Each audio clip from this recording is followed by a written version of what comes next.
My name is Stefan Okeli-Pecher. I'm the R&D manager responsible for the Orchestrator product, and I will be presenting today ways of saving time using that product. So first, the traditional disclaimer. A lot of the things you're going to see today are things that are in development. So there are no commitment, no all these no things about these. So just keep that in mind. The agenda for today is talking about the cloud and how we can help automate that. So let me just excuse ourselves briefly. The abstract that you had for this session, the final version actually didn't make it to print, so we slightly refocused the example we are going to take to demonstrate saving time with Orchestrator, moving from bulk operation to actually cloud operation, which is more appropriate with the theme of this whole conference. So, what is the private cloud? It's a way of efficiently pulling on-demand self-managed virtual infrastructure that is consumed as a service and is operated for the organization or for the tenant in the case of hosting providers. So, what benefits do we get from using cloud-based infrastructure? We maximize efficiency, we optimize resource utilization, we are more agile, we get better control over this infrastructure, we can change it dynamically, and finally we can have the end user operations, SLA business practices implemented directly for him. So this is not specifically what I'm going to talk about today. You're going to hear a lot about that in different sessions. What I want to talk about today is how we can maximize those benefits. There are really two different ways to maximize those benefits. One is by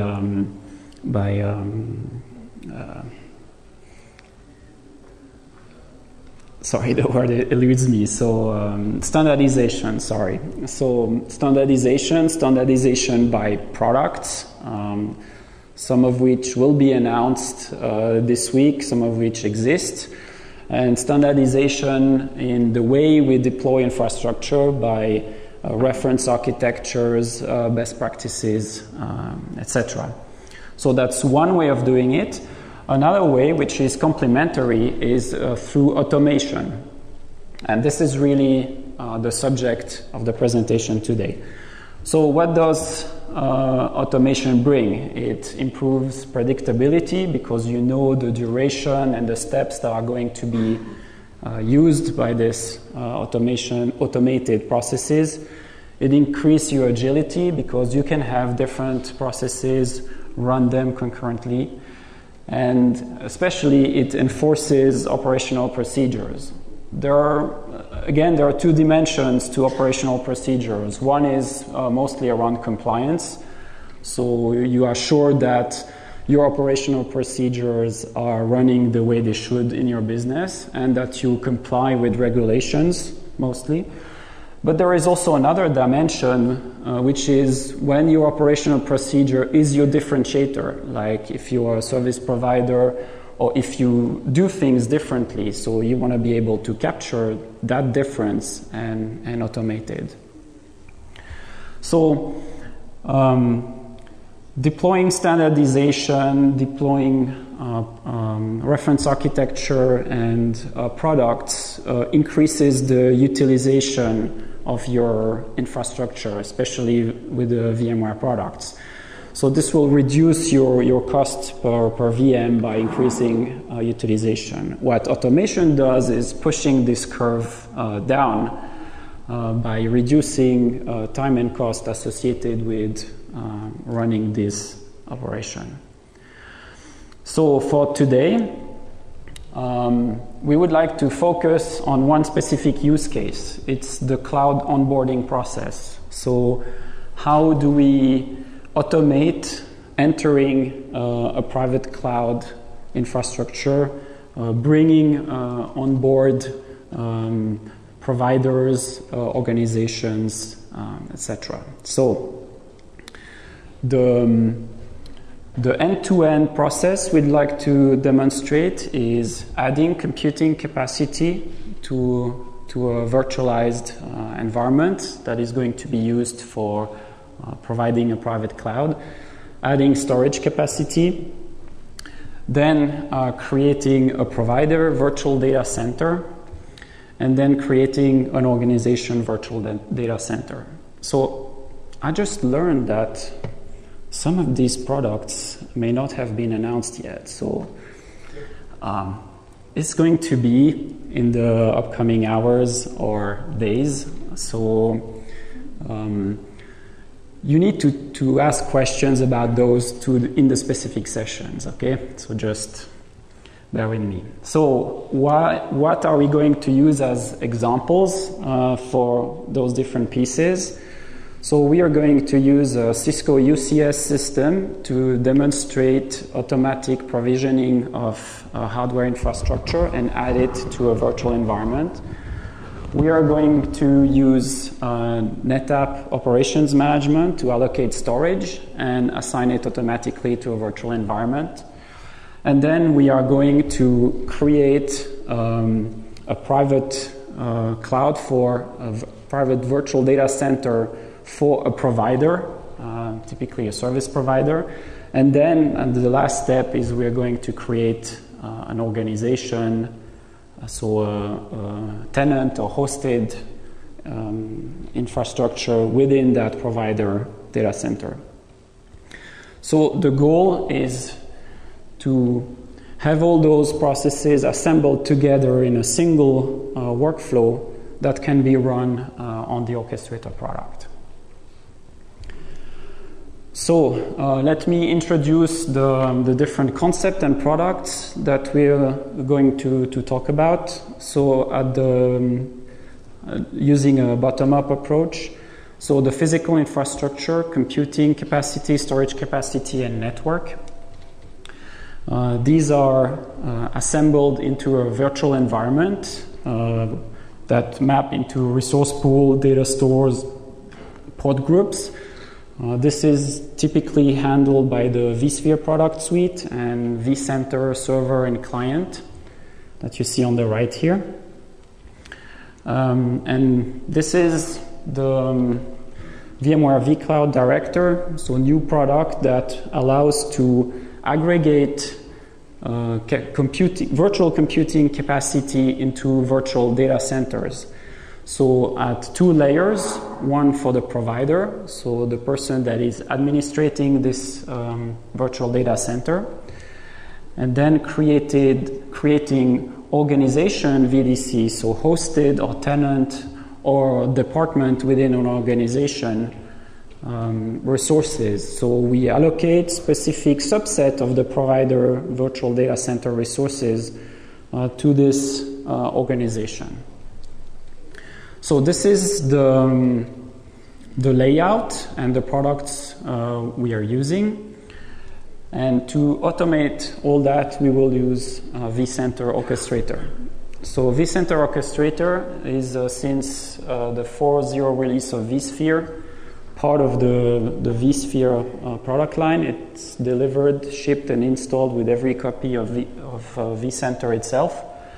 So it's if you own a vCenter, you can use it to automate some of your procedures.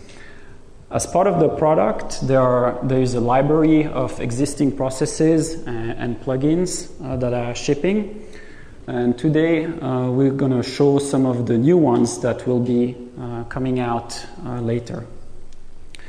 So the first step, we would like to, go back to this overall business process, do automatic ESX provisioning. To do that, we use the Cisco UCSM product. and an associated Cisco plugin. Well, it should say plugin here. It's on white, so sorry. So the box here, plugin. And with that plugin, we're going to run workflow that automate the provisioning of the physical blade and attach it into the virtual environment. The second step is to provide storage. So for that, we are going to use the NetApp Operations Manager, that is, and the associated plugin that will automate the creation of storage, a volume of capacity, and map that to a data store in the virtual environment. Step 3, we are going to take some resources out of this existing virtual environment, and we are going to create a provider virtual data center. And for that, we are going to use the vCloud Director plugin that talks to the vCloud API to this VMware Cloud Director product. And finally, we are going to create a sample organization. So I insist on the sample piece here. So it's taking a number of sub-resources, assign it to this organization, and deploy different catalogs, virtual application, virtual apps, and VMs in that organization. Okay, so the first point of view we want to use is the end user point of view. Could be an IT admin or the end user. It's a user of an existing process that was developed or assembled with the orchestrator. So no editing here, just using the final piece. So these are decoupled. So the next part is the demo about this. So unfortunately, we couldn't do a live demo for that part because of the required infrastructure behind it. So this demo was recorded last week. It's in 4 different steps, and for the first one and the second one, we use a different data center for the last 2 ones, but the purpose at the end is the same. So let me switch to the demo here and start it. So the first part is about ESX provisioning. So what you see here is the web interface to Orchestrator that allows you to publish a set of pre-existing workflows. So these are the 4 workflows we are going to demonstrate. The first one about the Cisco UCSM takes the cluster within a virtual infrastructure where you want to add this new blade. You select the resource pool group in which you want the capacity to be added. The service profile, which is the way Cisco defines how network mapping, storage mapping, and all that needs to be done.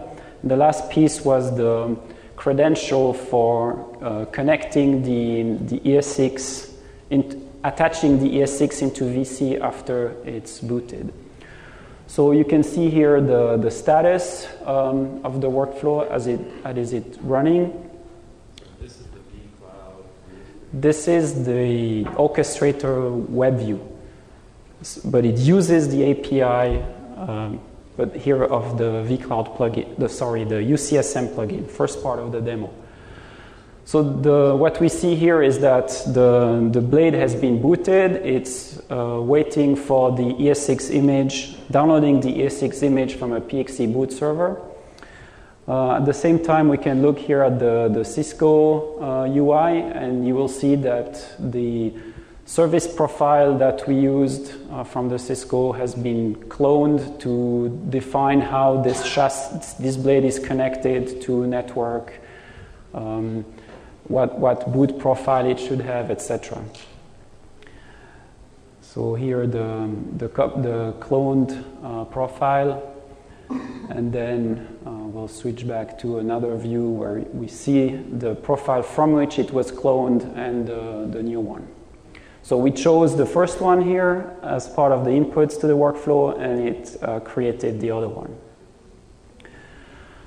So now let's go back to the console of the ESX. So we have some additional infrastructure behind that. So a PXE boot server that is also automated, where we tell the MAC address of the ESX so that it gets the right image. It's booting ESXi, and then when it's finished, it's going to signal back to the orchestrator that this machine is up and running with ESXi and the IP address that was chosen for it. So let's wait. So this I think we cut a piece after that because it takes some time. So we are still waiting for what we call the birth message. So the PXE server inserted a small script at the end of the install process that will send a message back saying, hello, I'm here and I have this IP address. Now that this happened, we can take this blade and now talk to the vCenter API and tell vCenter to register this host with this IP address, and this is where we needed the username and password, and attach it to VC. So we should be switching to a view of ESX here. So briefly, this host was attached to this environment. It was attached at the cluster level, so it will automatically be in additional resources within this environment. So this step is now complete. So what we have done here is, by entering 5 information, we have booted an ESX into ESXi and registered it into VC. The second part here is about storage provisioning. So this is the NetApp. Before was the NetApp Operations Manager. This is a different data center, but with the exact same layout. We couldn't, as I said, we couldn't have both in the same data center. So here we use the second workflow that we provide as part of this plugin. Here you select the same way the cluster in which you want to add the storage capacity. Then which storage service. So this is defined within the NetApp environment. It's service levels for the NetApp storage. The name of the data store that will be created in VC as part of this cluster we selected at the previous step. And finally, the size of the data store. So, of course, if you have the full product and the full API, there are a lot more parameters that you could use. The idea here is to select the one that were the most common and create an automated process around that.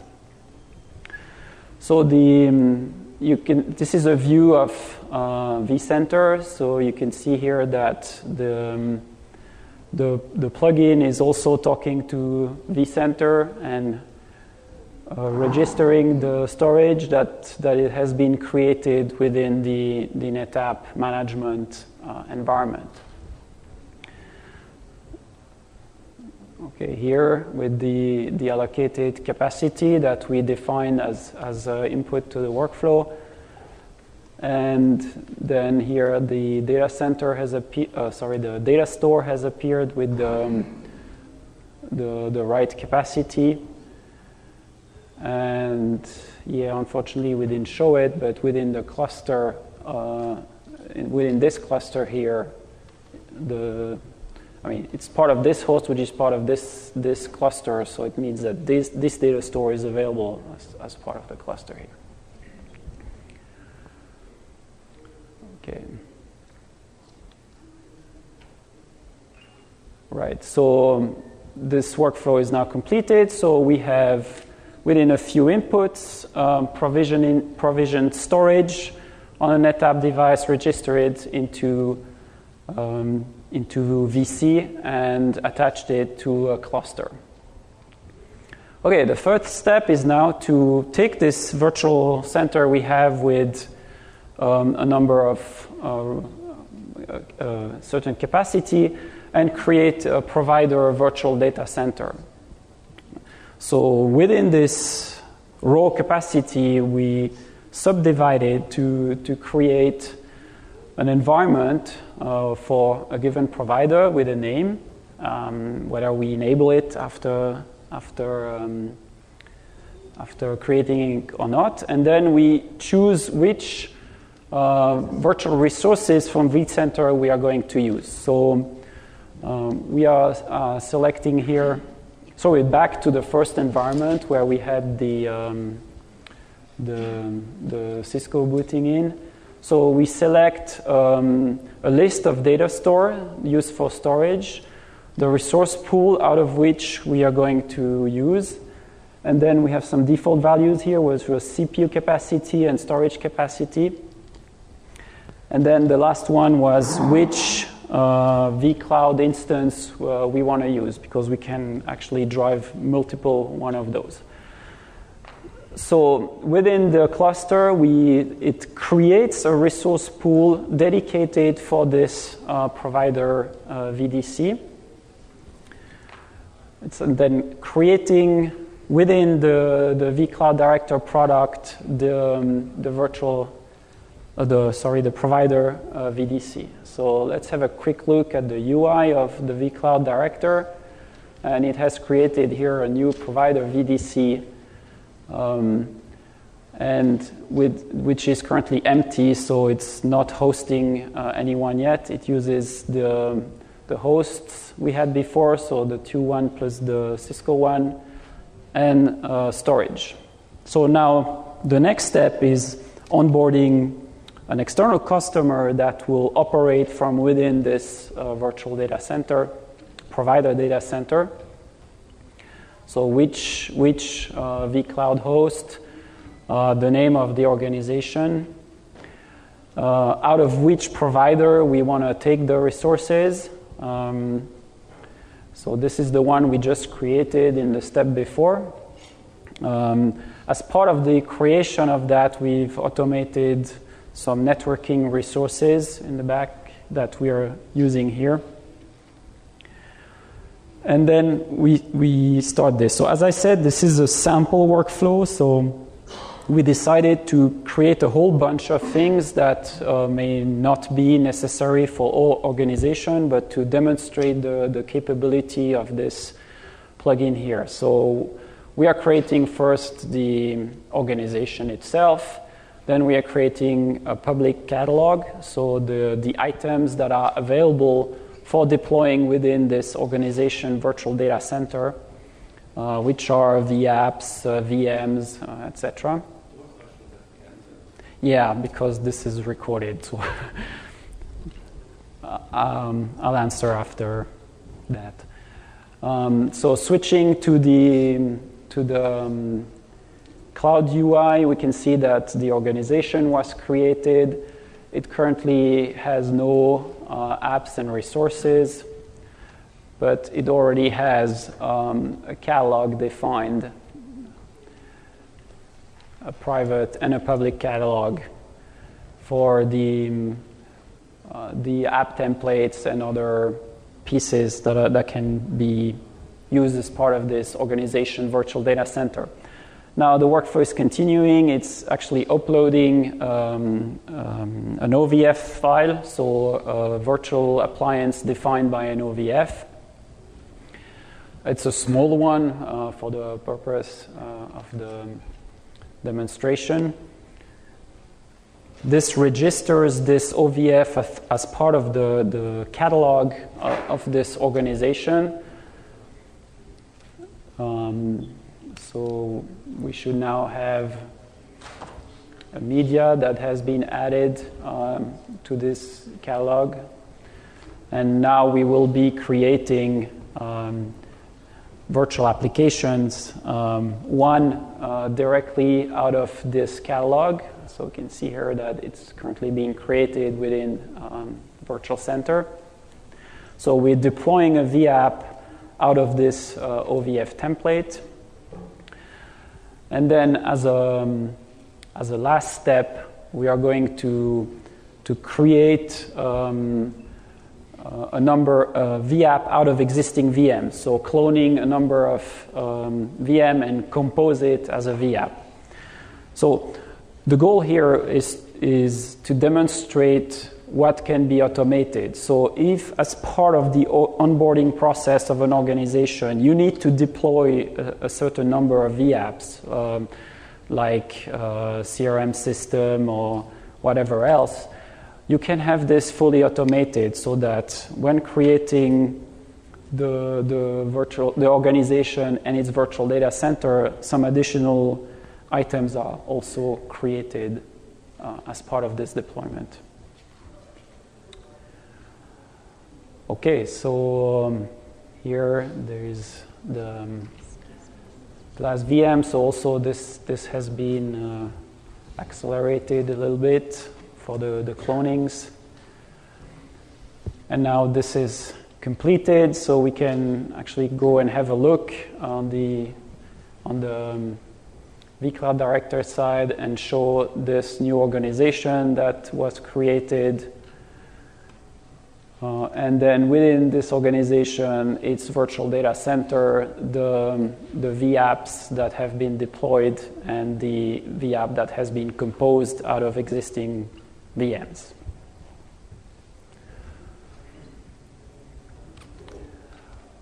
Okay, so that's the end of the first part, where we show how we can use those different plugins and building block workflows that to automate the creation of and attach of infrastructure and of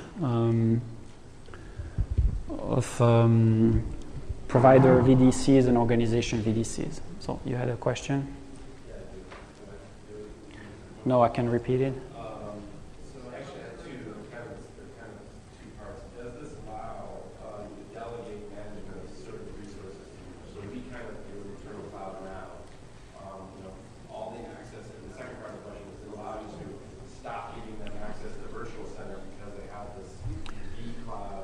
Right. So, in short, yeah. I mean, the question is whether you can delegate management of vCenter resources. I think the short answer is yes, but I'm not the product owner of vCloud, so you'd better go to one of their sessions and ask them specifically. What we do is put a layer of automation on top of what these products are providing. You can think of the orchestrator like a remote control. So you have all these products, which is your different systems you have, and then you want to automate how they're used in sequence. So, and this is what we are doing. Yes? How granular can you get with your automation? I mean, for instance, you have with UCS, you have the ability to define service profiles and give you network profiles. Can you automate all the way to like the Nexus layer so that you can also define network security profiles? Yes. So essentially, I'll probably answer more of that in the second part of the session, but essentially what a plugin does is publish the API of the product it's controlling, and then associated to that API is a number of building block workflows that access the different pieces, and then some higher level workflows that combine them. And as you will see later, there are different levels how you can use that. You can either assemble these pre-existing building blocks, or you can even create your own. One follow-up question. So by conjecture, is there a plugin for the Nexus then? Is that what you're saying? Oh, no, not yet. Okay. So that functionality doesn't exist today, but it's by VMware or Yeah, exactly. So the Cisco UCS plugin is essentially about the hardware management of the UCS racks. It's not about the 1000V switches. Okay, so a quick summary of the pieces that were used during this demo. So the NetApp plugin it's a plugin that is talking to the NetApp Operations Manager. It's actually not developed by VMware. It's developed by NetApp, which is a partner. It's mapping all the cloning provisioning APIs of their operations manager. It provides data store, creating of data store from storage service catalogs, provisioning from physical asset, deallocation, resizing, cloning of VMs using flex clones. That's an interesting one. It actually combines with the vCenter plugin we have to do some of the operations on both sides. So essentially, it allows you to speed up the storage management process and reduce risk by automation. So you can go to the NetApp booth. They'll be demonstrating that in a more complete way than I did here. And you need to talk to them about release dates, when this will be available, etc.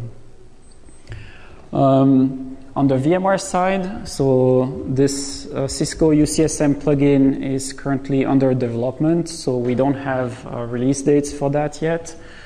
It's mapping the public API of UCSM. So as the gentleman asked before, everything that's available in the public API of the Cisco UCSM is available as functionality within the plugin. So it means that any of those can be automated. So there is a lot in this API, so I just choose to highlight 3 of them. Blade configuring and provisioning by using service profiles. Management of MAC address pools and VLANs, and service profiles management, so creating the service profiles and templates that can be used for the first piece, and of course all the rest of the API. The vCloud plugin, so the VMware vCloud Director plugin, it's currently in beta form. So some of the customers that have been testing the vCloud Director also have been testing the plugin for the Orchestrator. So this will ship sometime later this year as part of some vCloud deliverables. This is managing both the admin and user API of the vCloud API.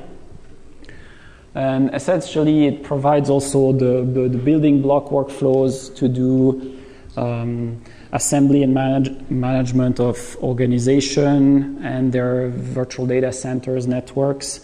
Another aspect that was not covered by this demonstration, which is the whole group, users, roles, etc. And the last piece we showed in the demo, provisioning vApps from template or from existing virtual machine. And there are actually 2 levels of APIs here. I mean, there are 2 separate APIs. There is the standard admin API and an extended admin API, and they're grouped into that plugin so that a single plugin covers all the vCloud Director APIs. Okay, so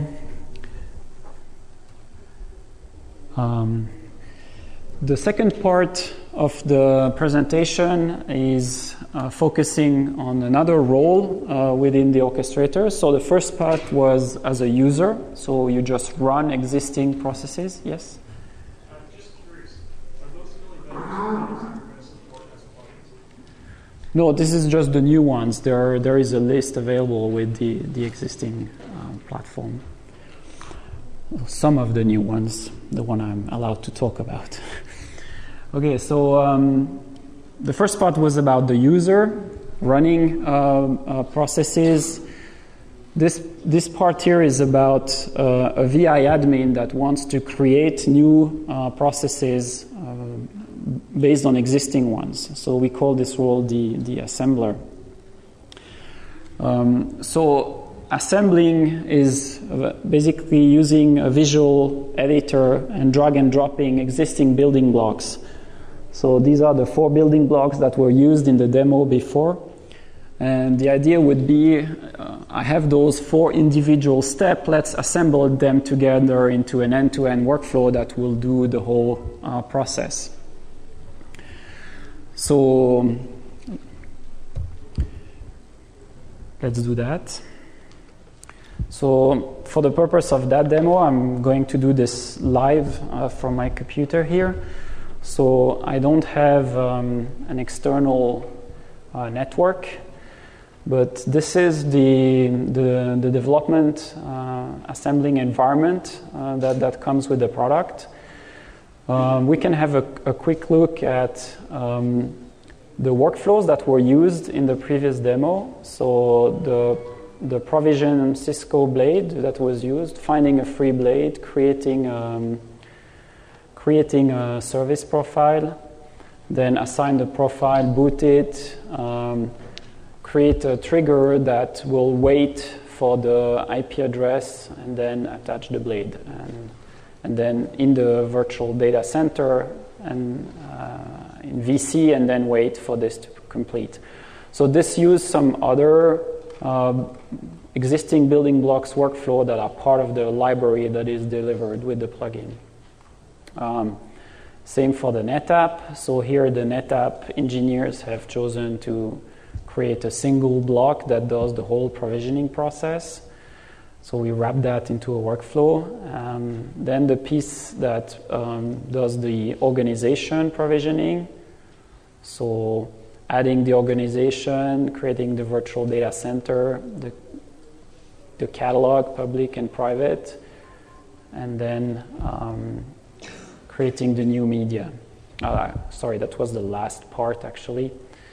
Number 4 and number 3 is the provider VDC, so creating the provider VDC and registering it. So let's say I want to create an end-to-end provisioning workflow for that. So I have a blank page here. So the first step would be what we call boxing. So we take the let's take a simple one for starters, the provider VDC, and we want to, by boxing we mean reducing some of the inputs we want to expose for this workflow. So this workflow takes a number of inputs that you can see down here. What is the vCloud host we're going to use. So let's say that in this particular environment, we want this to be a constant. So we drag it to the bottom here and use it as a constant. I could set a value here, but I don't have the connection to vCloud, so this would not work in this environment. So I create a constant. I can use the name. I want the name of the provider to be an input of the workflow. So let's say that this is the provider name. As an input to the workflow, same for the description. Provider description. Okay, and then all the rest of it, we will use constant. So is this enabled? Yes, by default. Is the storage capacity? This is going to be 1,000. Is it elastic? Yes, by default. So if you would run this workflow, the one that I'm using, it would ask you all these questions, but now I'm reducing the scope and only asking the one that I'm interested in. So the memory for this data center, 248, and the CPU resources, 1000. Okay, and then for data stores, I would also need to, I would like to pre-choose target data store. Again, I cannot do this here because I don't have the VC connection, but I can do the bindings. Same for the resource pool. So now I've linked the inputs of this workflow. I can also link the outputs. So this is the resulting provider VDC that will be created by this workflow, and the network pool that will also be automatically created by this workflow. So go and have a look. So I have here my define attributes that were the constants. I will lock them down as being constant, so they cannot be changed by the workflow itself, leaving the last two ones that are the outputs here. And then finally, I can arrange the presentation so that it looks nice when we start the workflow. So I can create a new step, which is provider VDC, and a group name, and put those here, name and description. So let's say, please enter name and of provider VDC. Okay, so let's validate that. Oh, it's missing an end, so it will tell me to create an end of the workflow. So that's the first step of how you create one of those workflows. So if I want to run it now, it will ask me for the name and the description with the different groupings that I've done in the presentation. So this is how it will look like on the web view that we've seen before. So you remember this, let's say the provider VDC. It was slightly different, more inputs, the host, the name, the description, the resources, the storage capacity. This was displayed exactly with the same type of layout on the web view. Okay, so that's how you create a single step. Of course, what we would like to do now is more. So, I don't know, maybe let's derive slightly from the scenario here and send myself an email that this was created. And I could ask for the inputs here as inputs or as constants. So let's say I use a constant here and send this to myself. The subject also say created VDC provider VDC, and then for the content of the email, I'll just use the description of the provider VDC, and then you would go on like that. So I will not do everything, but just the steps, the main steps. So what we had here is an organization VDC.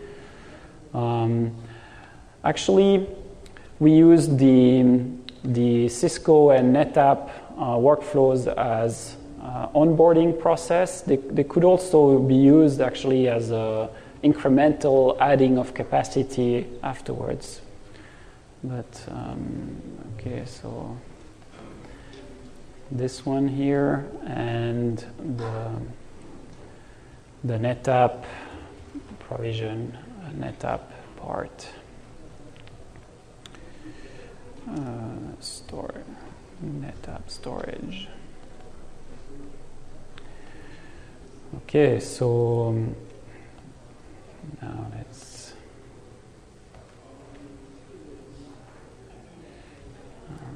link those.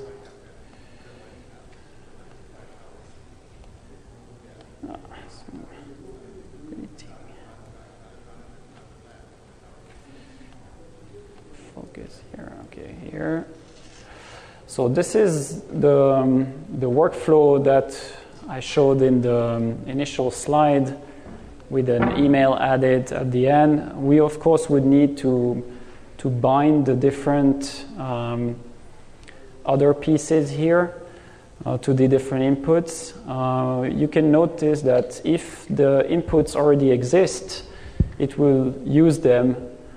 So the provider VDC that was created by the previous workflow is reused as an input here, as well as the network pool that were created as outputs of the workflow here.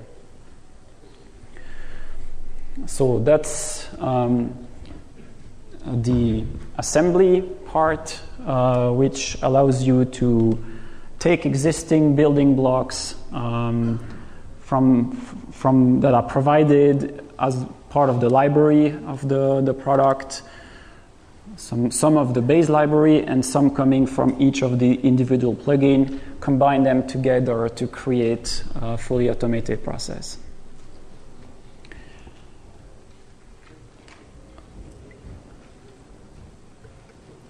Okay, so let's go to the final part. So this is beyond the scope of this presentation, but I would like you to know that there exists also a way to extend the orchestrator. So you can do two types of things: create new content, so creating plugins and workflows. So you notice that here I only used existing building blocks, but you could actually create more building blocks. And you can also integrate systems together through orchestration, either using the orchestrator or use the orchestrator to drive the different systems.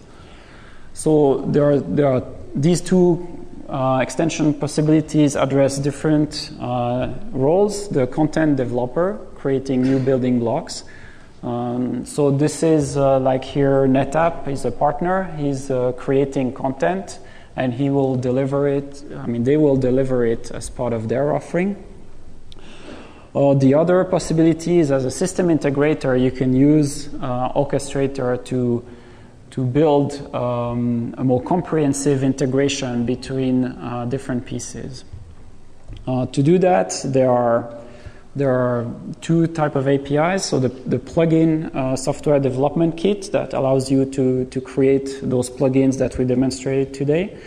What this SDK allows is what the plugin allows is to expose the API of the external product, so it will appear in the list here. It takes the API and extends the embedded scripting engine to provide new objects, and it enhances the inventory system, so the one where you pick the different inputs of your workflow to be able to do those choosers. And then, last but not least, it provides allows you to create those building blocks that can be used by the assembler to assemble processes together. For the system integrators, there is a web service API that allows you to automate workflows themselves, so run workflow automatically through this API. So you could find and execute those workflows that we have demonstrated today, and have them run from your own product. So you could be creating a web-based application or a server-side product that would use workflow in the background. So you may not necessarily want to expose the workflows directly to the UI or to the end user. Okay, so what we've shown today here is that with the help of the orchestrator, you can automate private cloud provisioning, automate the different products that I use as part of the stack to create a private cloud. And you could extend those create or customize automation content so that you can fit it to your particular needs. So the benefits from that is The automation part is to reduce cost and complexity because, as you've seen from the inputs of the workflow that we've used, any IT admin could enter the right parameters and then everything is automated for him and enforce best practices or compliance for your operational procedure.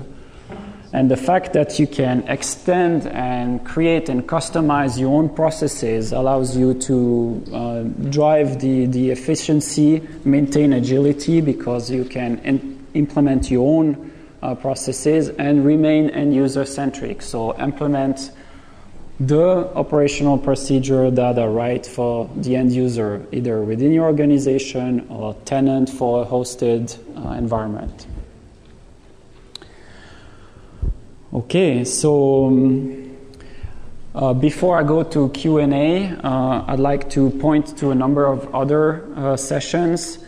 So this was a sort of high-level introduction. If you want to do some of the things I did on the live demo here, you can go to the Lab 17 that allows you to play with that. There is a more advanced lab called Orchestrating the Cloud that demonstrate other of these use cases with vCloud Director. There is also other session around cloud architecture, the cloud API that is used by the vCloud plugin, and also some others with the around the Cisco UCSM and how it's used within the cloud infrastructure. At the beginning of the session, I talked about two different ways of optimizing those benefits, one of which was standardization. So there are actually two initiatives around this standardization. There is the VMware Cisco NetApp initiative, which is called Imagine Virtually Anything. I think there was a session at 10 by Ed Bunion from Cisco talking about that. And this is exactly the scope of what we covered today. So Cisco, NetApp, and vCloud Director products, and we automated within that space. But there are also other initiatives with EMC and Cisco, which is called the VCE Coalition, where we could also demonstrate automation capabilities. And finally, if you want to have more detail about Orchestrator itself, there are the links to the website for the docs, the product, and the community. So I encourage you, after the Q&A session, to fill in the session evaluation. And I'll be now taking questions. I think we have like 10 minutes left. If we have questions, please go up to the mic.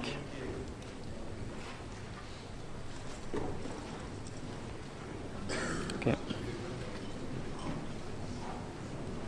No question?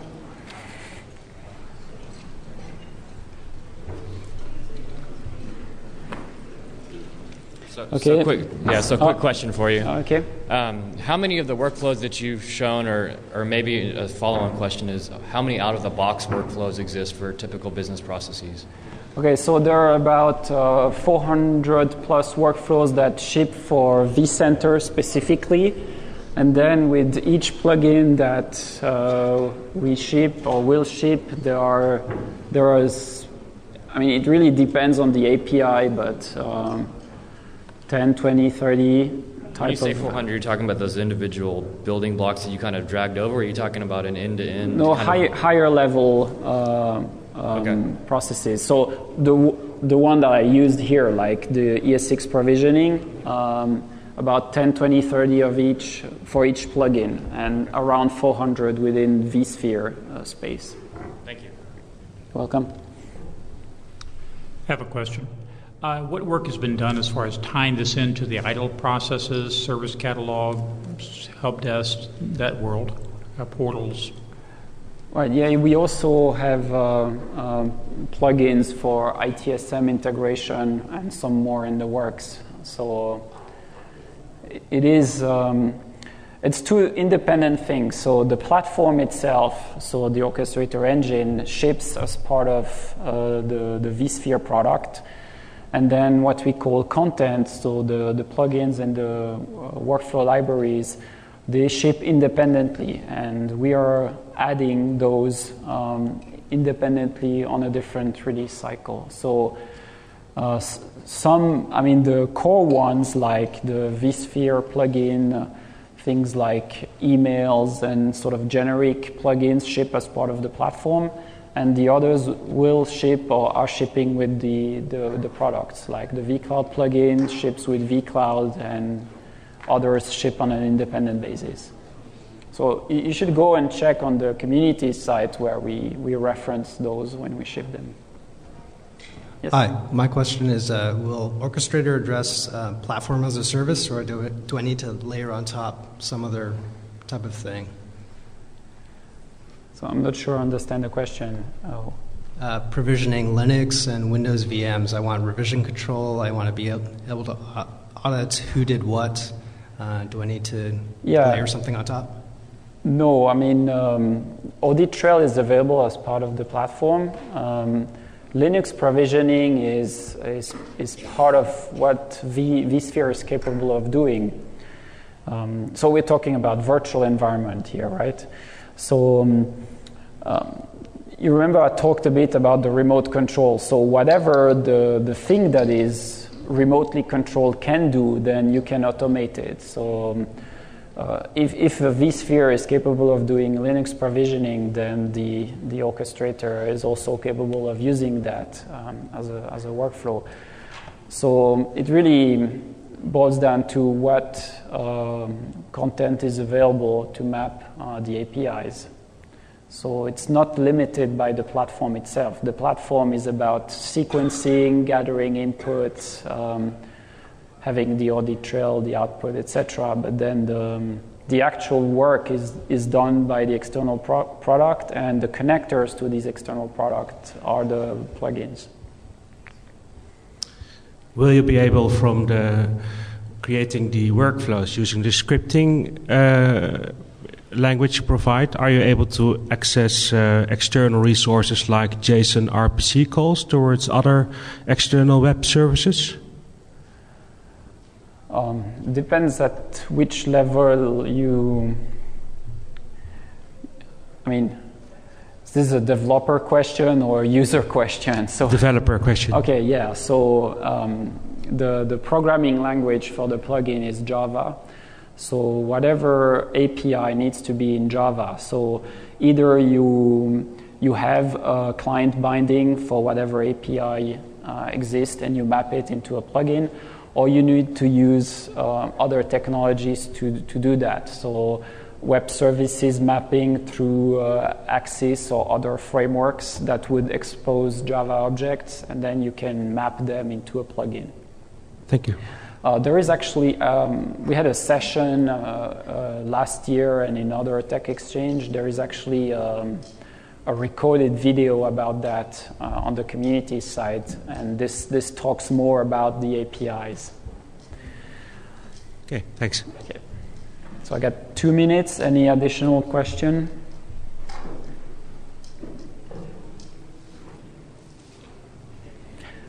Okay, thank you very much. And the session repeats Wednesday at 9. Forgot to say that.